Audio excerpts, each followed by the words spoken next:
Thank you. It's so wonderful to be here.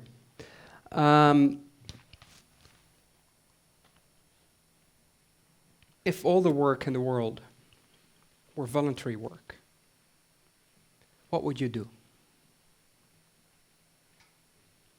I've had to ask myself that question a number of times. Anyways, let me start with this picture. This picture here was taken by my mother in the early 80s in a country called Niger in West Africa. And the boy in the middle is me, because that's where I grew up. And I'm sitting next to my brother and our neighbor. And as you can see, we're watching TV.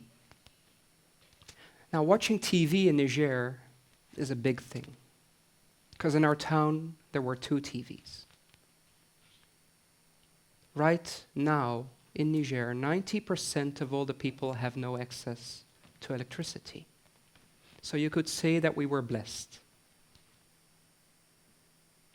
Now, I took that blessing of electricity very, very seriously, because after a number of years, we returned to the Netherlands, and I enrolled in conservatory to study electric guitar. Here's the proof.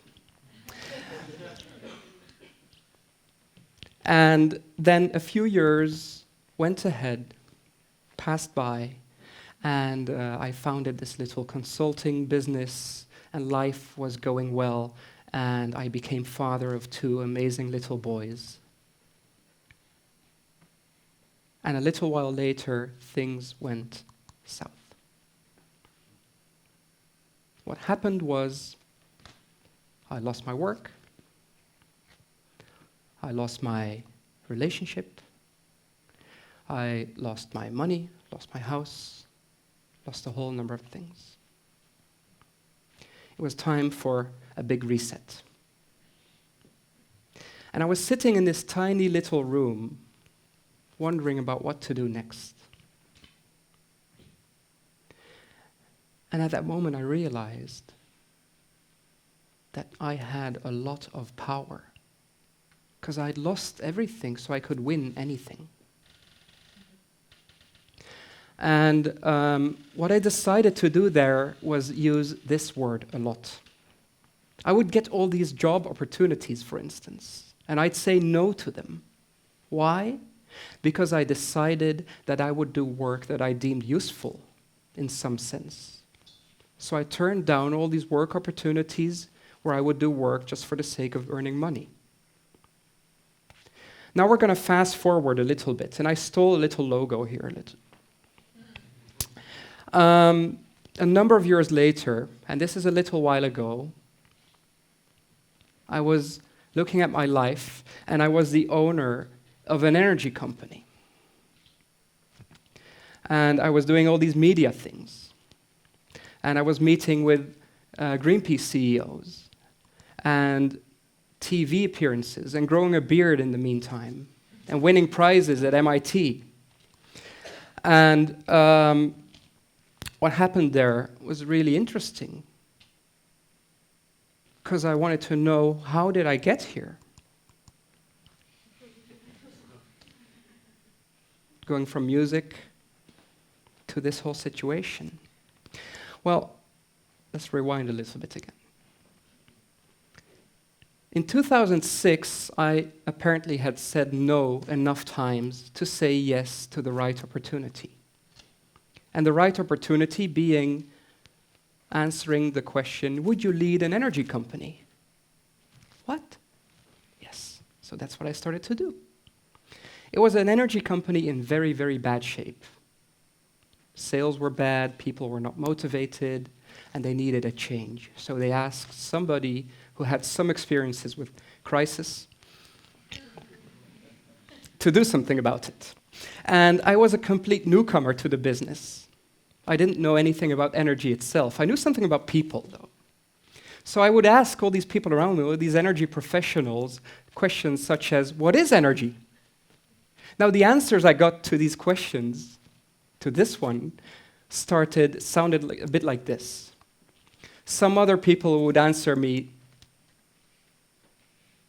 I would get answers like these. I was in Barcelona, they gave me this answer. Apparently, something really, really interesting was going on here.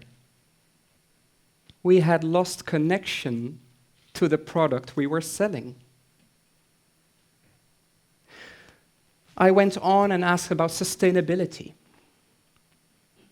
And I found this one particular example of a school in Japan where they wanted to do something about their sustainability image.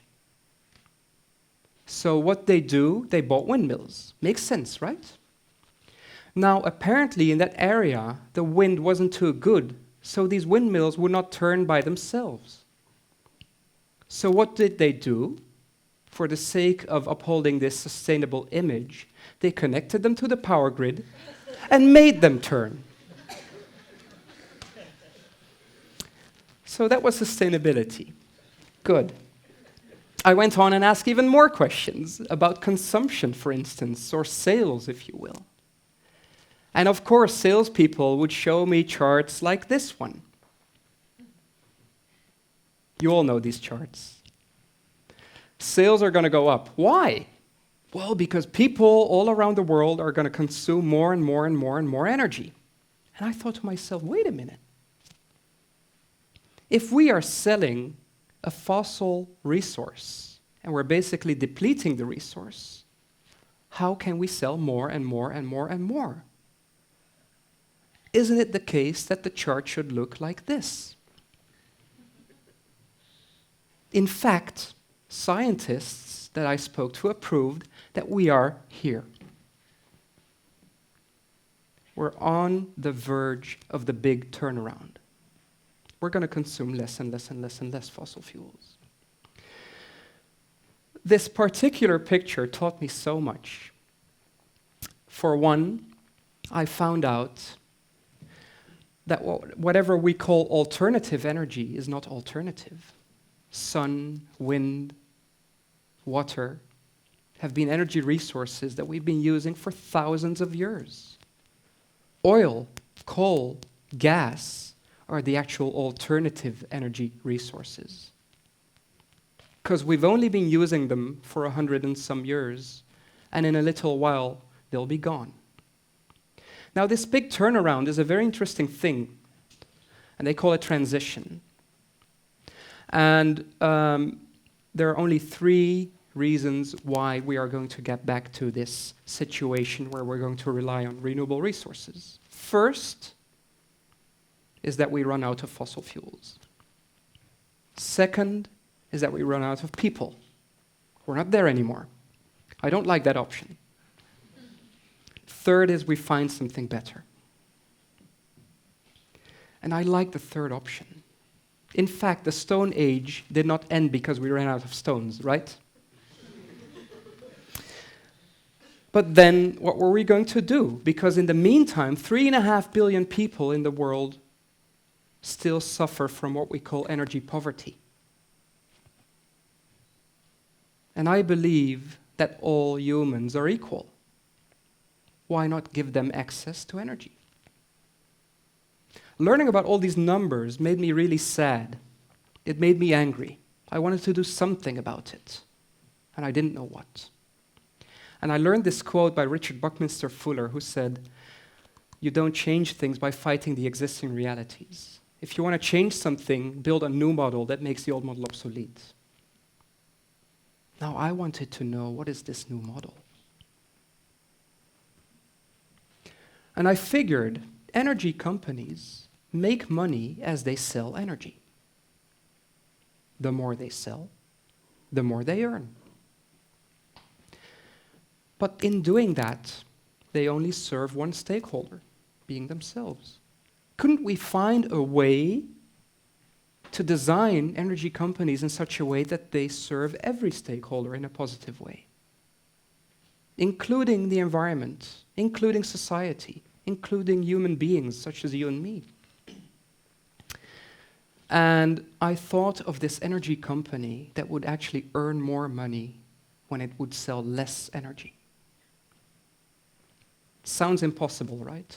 I like impossible. So I started to think about this model, and somehow it happened to work out. Without going into all kinds of details, it finances your energy transition and you become completely independent of other people's fuel. And in the meantime, your energy bill is going to turn all the way to zero. This is very good for us. Nobody believed it, but I decided I believed enough to quit my job, found this company, start it up, get it going.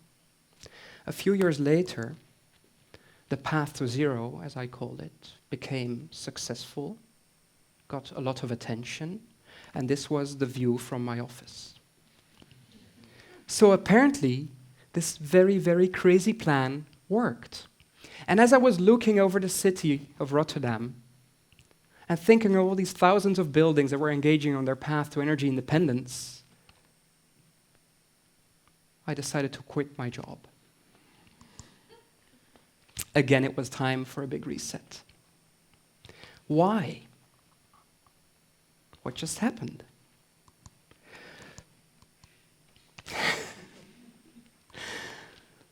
I believe that a company is a means to an end.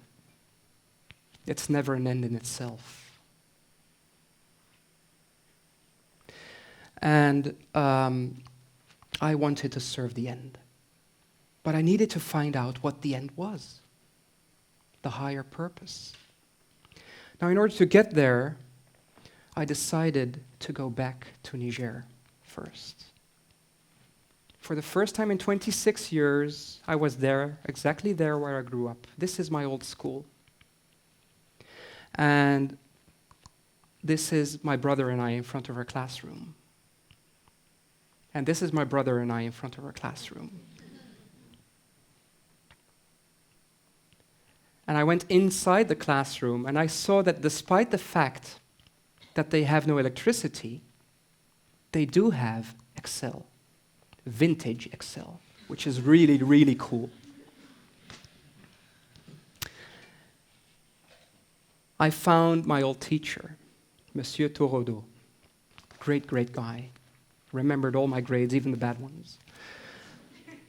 And as you can see, he was holding a mobile phone. Now in Niger, most of the people in the streets are playing around with their mobile phones. How would you do that in a country where 90% of the people have no access to electricity? Well, wherever you go, you find shops like these where somebody connects a diesel generator to a number of AC outlets. That's where you charge your phone. It's smart, isn't it?